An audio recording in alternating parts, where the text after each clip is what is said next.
Hello, I am Cody. And I'm Brent.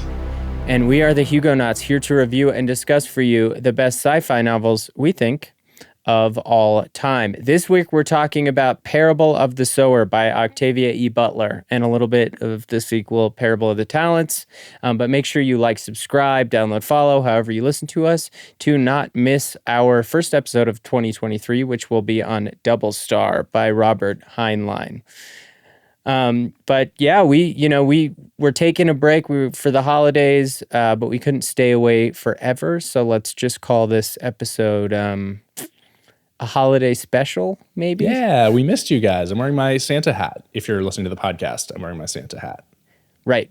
Yes. And if Cool. you're watching the podcast, you know that Brent is the liar. No, I'm trustworthy man. Okay, so here's the deal with Parable of the Sower.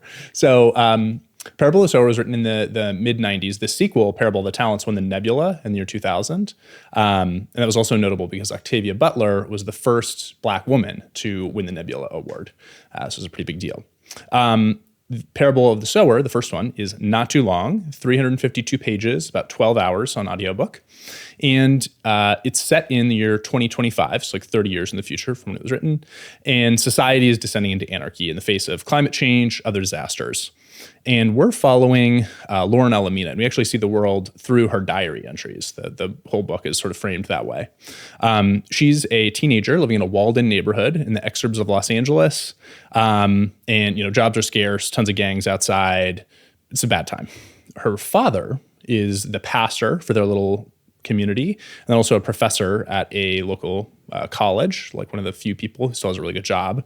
And he's trying to keep the little community safe, but Lauren really feels that things are going to pieces and is always preparing for things to get worse. So the big question of the book is, when it all does go wrong, will she be ready?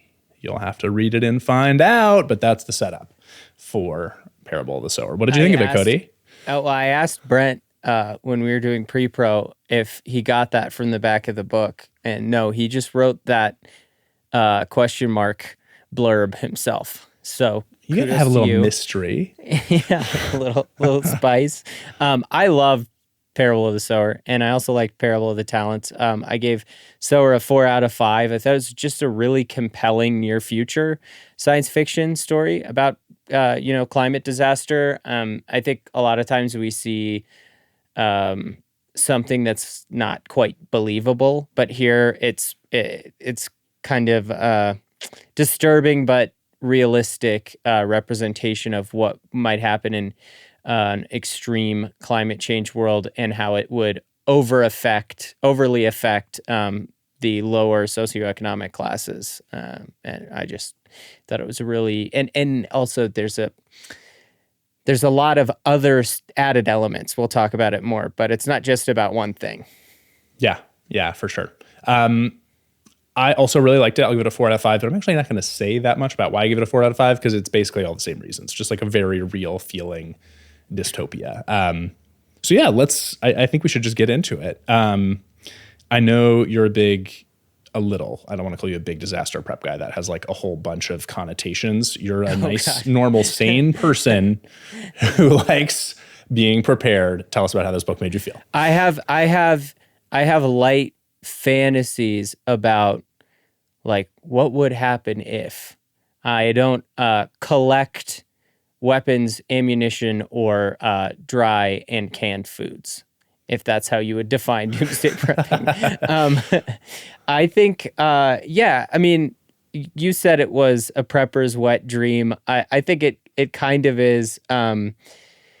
It shows, you get a lot of those elements that people like in their post-apocalyptic fiction about like, this is what we had, and this is how we used it, and this is how we got the new stuff. But I thought that was flipped on its head. I guess a counterpoint to that would be that it feels more realistic, and it feels like counter to what a prepper thinks is going to happen. It feels like the realistic version. It's like, doesn't really matter how much you stock up. It's going to be dangerous, and people are constantly going to try to take it from you. And whoever has the larger group is going to overtake you if you're smaller and you're trying to hold it out by yourself. So it's kind of fruitless frankly, which I liked about it. I liked pointing out that type of prepping is fruitless, and what we should really be trying to do is prevent global scale post-apocalyptic type literature worlds from coming to bear. Yeah, for sure. Yeah, I felt the same way. I also thought it felt very real because in a lot of dystopian books, like the disaster happens and then everyone is like, cool, there's no rules anymore. We'll all be like ultra-violent, whatever people. And in the book, first of all, like the descent is like slower, but also like, I don't know, most people live their lives most of the time just like trying to be safe. They want there to be rules. And so there's like scary moments and times. But in general, like there are police and they're very corrupt and they won't really do anything. But like there still are police and there's the phones work and like it's not all like magically in an instant destroyed. And so it feels a little more real. Yeah. And it's also, I guess I would point out too, we don't really see so much out of this outside of America in this book.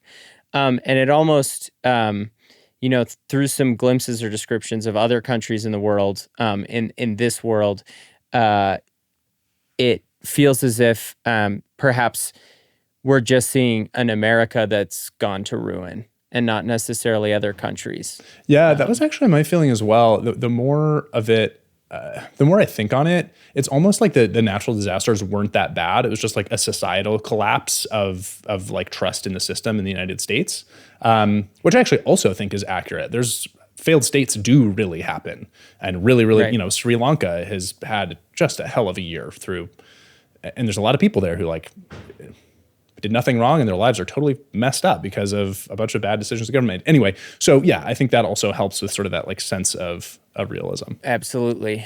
I agree. So let's talk about some of the characters here. We'll just list them off. We've got Lauren Olamina. She's a teenager with hyperempathy syndrome. More on that later. And her siblings, she has several brothers. And then notably, we have Keith, who's her younger brother. Troublemaker. He's a troublemaker and is a catalyst for some of the plot points in the book, and to see a little bit outside of their exurb. And then her father, who is a Baptist minister, which kind of her father being a Baptist minister lays the foundation for the comparisons between organized religion and Lauren's created religion of Earthseed, which is where you get the title Parable of the Sower, Sower, like sower of seeds. There's like really short interludes before a lot of the diary entries. You get like a little bit of her like Earthseed writing, like her beliefs. Yeah. Which is part of what makes this book so interesting, is that we have a lot of extra stuff. Not only is the world fascinating and believable from a science fiction post-apocalyptic interest perspective, but we also have this religious concept, this spiritual practice, I guess you'd call it, that she's invented. It's almost more of a practical set of values, right? Yeah, it gets compared to Buddhism a lot. Like in the books, other characters will compare it to Buddhism. And I think that's like a pretty fair comparison in a lot of ways. Yeah. Yeah. The basic tenet being God is change. So God exists, but God is just the idea that everything changes. Yeah, God is like entropy. Right. The second law of thermodynamics. Exactly. So it preaches kind of just self-responsibility and adaptability. It doesn't have any that's it. Those are the tenets. And then also that humans will eventually need to leave Earth and colonize the stars to have enough space and resources. Well, so it's like safety. Yeah. Yeah. And so it's just a super interesting idea interposed on the rest of the stuff that's happening. Meanwhile, they're like descending to like 1900s living standards. And meanwhile, she like can't stop thinking about spaceships. Right. And it doesn't like, there's not that much crossover. Like those two pieces of the story don't do anything for each other. They're just both great. And they also add to her character. And I think that's what makes it such a special novel, is that you have and unique, is that it's focused on two things that are kind of incongruous, that clearly I think just Butler just cared about both of them and wanted to put them in. And I really love when stories have that, because it makes them very special. I thought it came together more in the sequel, but we'll talk about more about that. Oh, the Earthseed part of things? Yeah, Earthseed with like the current timeline and like its impacts on the world. But anyway, we'll talk more. We'll do a post spoilers section at the end after the related book recs, and we'll talk about the sequel a little bit more. But yeah, all right. So we talked about Earthseed. What about the like science? So it is set in like effectively our present day, but they do have some stuff that we don't have. What do you want to talk about the VR, and I'll do the slave collars? Yeah. The VR is really interesting because it's one of those details she just kind of touches on it, right? You just get a little bit of it with where Keith has been.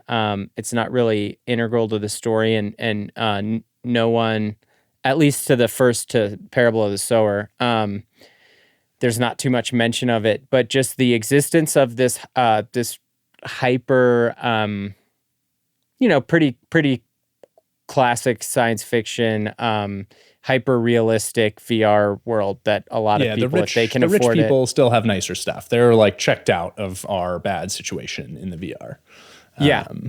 But it's just glanced upon, which it makes the world a little more interesting because it shows the disparities between the wealthy and the poor, and the in the existence of that technology, while everyone else, like you said, is crawling backwards towards the 1900s. Wearing slave collars, unfortunately. Right. The disturbing invention. Maybe the other side of the VR coin, actually, as I think about how these things really might work. But basically, they put a collar on you and then can stimulate your nervous system and make you feel like emotions and pain. And so they enslave people, basically. They put them on them, and then it's like perfect control. You don't have to beat someone or anything like that. You can just immediately make them feel whatever you want, which is a deeply disturbing technology and deployed very effectively. She really explores how much that really does take from you. If you don't even have, you just can't resist at all. It's really tough. So anyway, yes, those are the two big pieces of tech. Because it like you said, it manipulates your emotions as well as can cause pain. And the they you're referring to being anybody who purchases slave collars, which I thought was another disturbing and interesting detail of this novel in this world that Butler created, which is to say, there's no such thing as only like good technology that can be used for bad or good, or neutral technology that can be used for bad or good. There's a possibility of making technology that just does bad things. Yeah, that's right. That is right.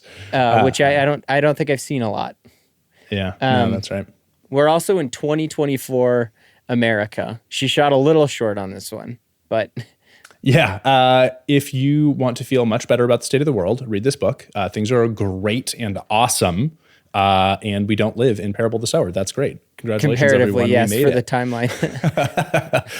But yeah, no, it's a very dark, brutal place. There are, would you be surprised to hear that there's great inequality in this book? Like, I guess we've already been talking about that. That's always been a problem in not even just America, if we're being honest, almost everywhere on Earth. But anyway, it's a problem here. But yeah, there's some parallels to Our Troubled Times, and we'll talk. Actually, we should just mention it now. We'll talk about it more in with the sequel, but just as a testament to like her sort of like prescience, though, and sort of seeing the undercurrents in society. In the sequel, there's a Christian nationalist who's a bad guy running for president, and his campaign slogan is "Make America Great Again." It's It's wild. unbelievable. I remember when Brent was a little ahead of me on reading the sequel, and he's like, "Tell me when you read like the first 20 pages." And I was like, "Okay, what's going to happen?" And then the second I read that line, I was like, "That's what you're talking about, right?"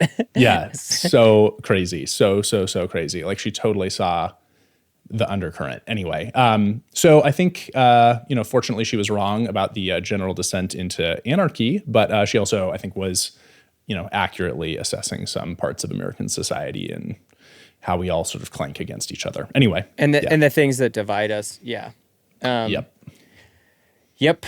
And she actually was an interesting woman.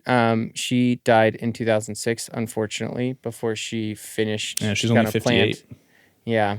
And she planned to write more of these. More on that in the post spoilers section. But she was the first sci-fi writer to receive a MacArthur Fellowship, or as it's kind of more commonly known, the Genius Grant, the MacArthur Genius Grant. The reason I transitioned into this from what we were talking about America is reading more about her past.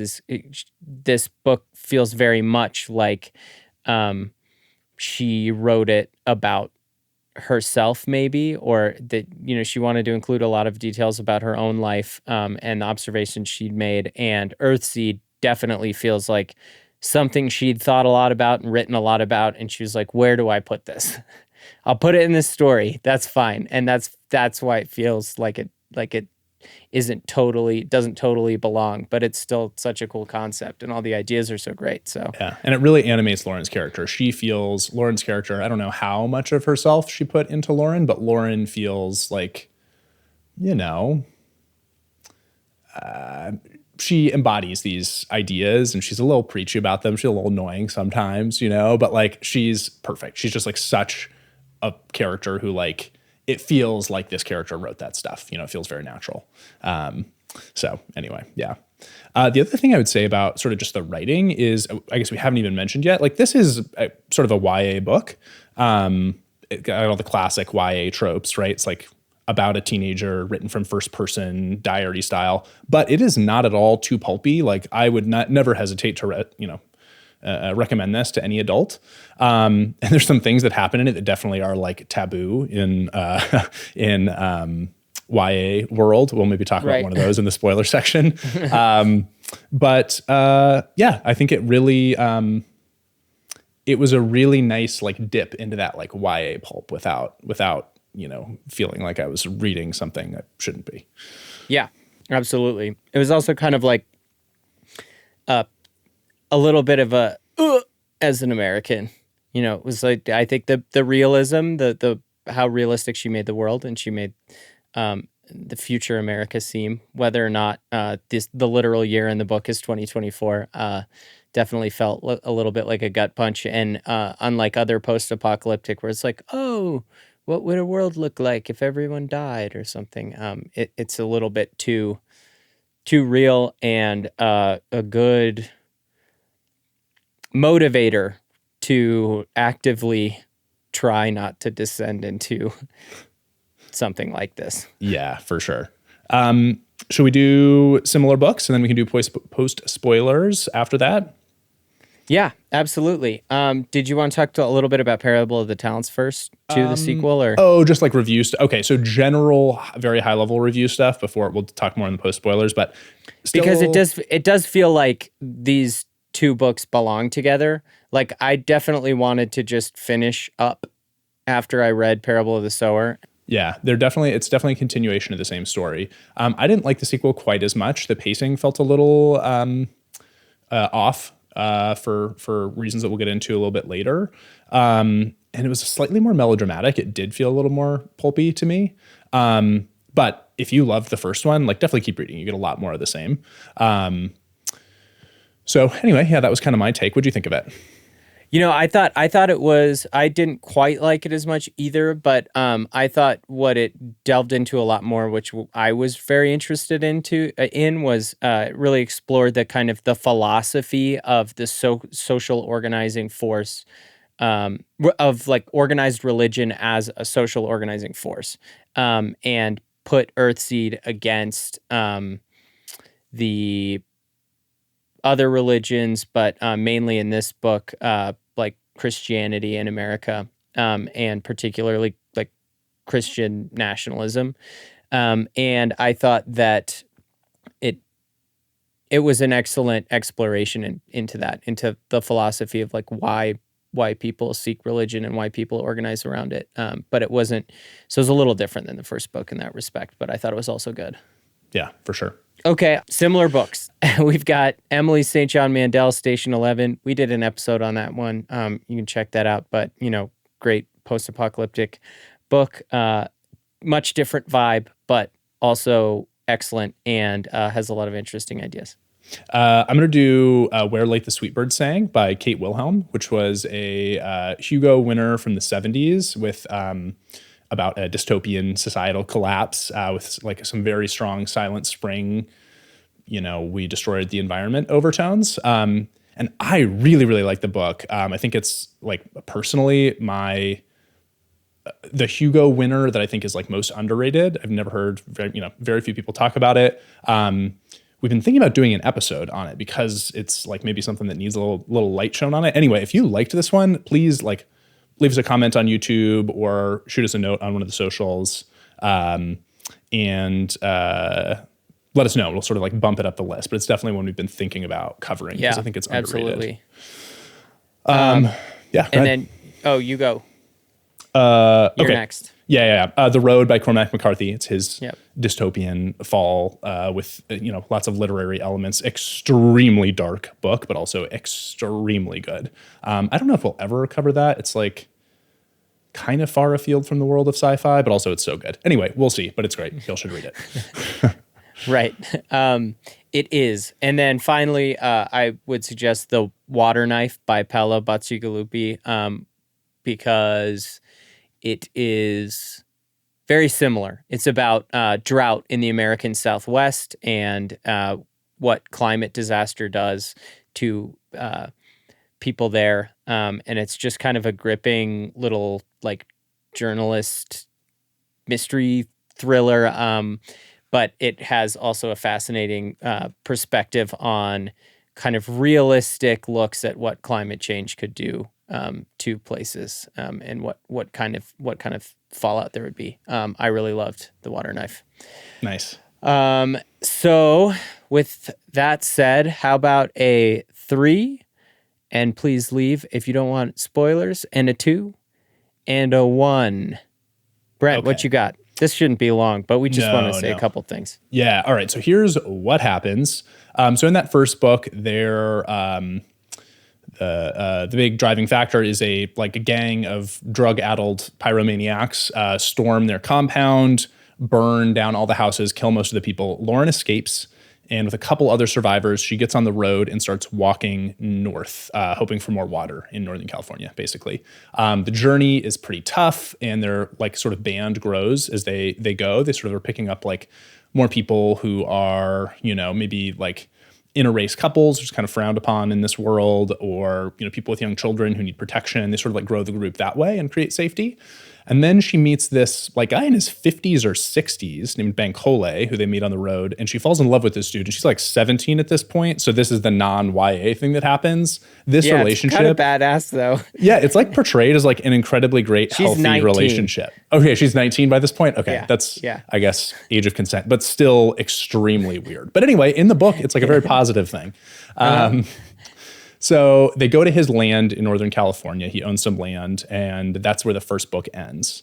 Second book, Parable of the Talents, picks up there. They've built a community they're calling Acorns, the first Earthseed community. They all believe in her religion. They're at 60 people, and then this Christian nationalist gets into office. A bunch of Christian nationalists storm their compound, kill a bunch of them, including her husband, take all the kids, and put them all in slave collars. They escape. Eventually, Lauren can't find her daughter. Oh, one of her brothers shows up. He's alive, and now he's a preacher in this church that committed this crime against her, and he doesn't really do anything to help. That's very tough. And then the book skips 50 years, and her daughter is upset with her and meets her, and they shoot a rocket into space to go to go do Earthseed. That's it. It's got an interesting framing because it's told by the narrator instead of Lauren is now her daughter, who is reading old diary entries of Lauren's and also talking about her life in the present, the daughter's life. So it cuts back and forth between these two times as we go. Yeah.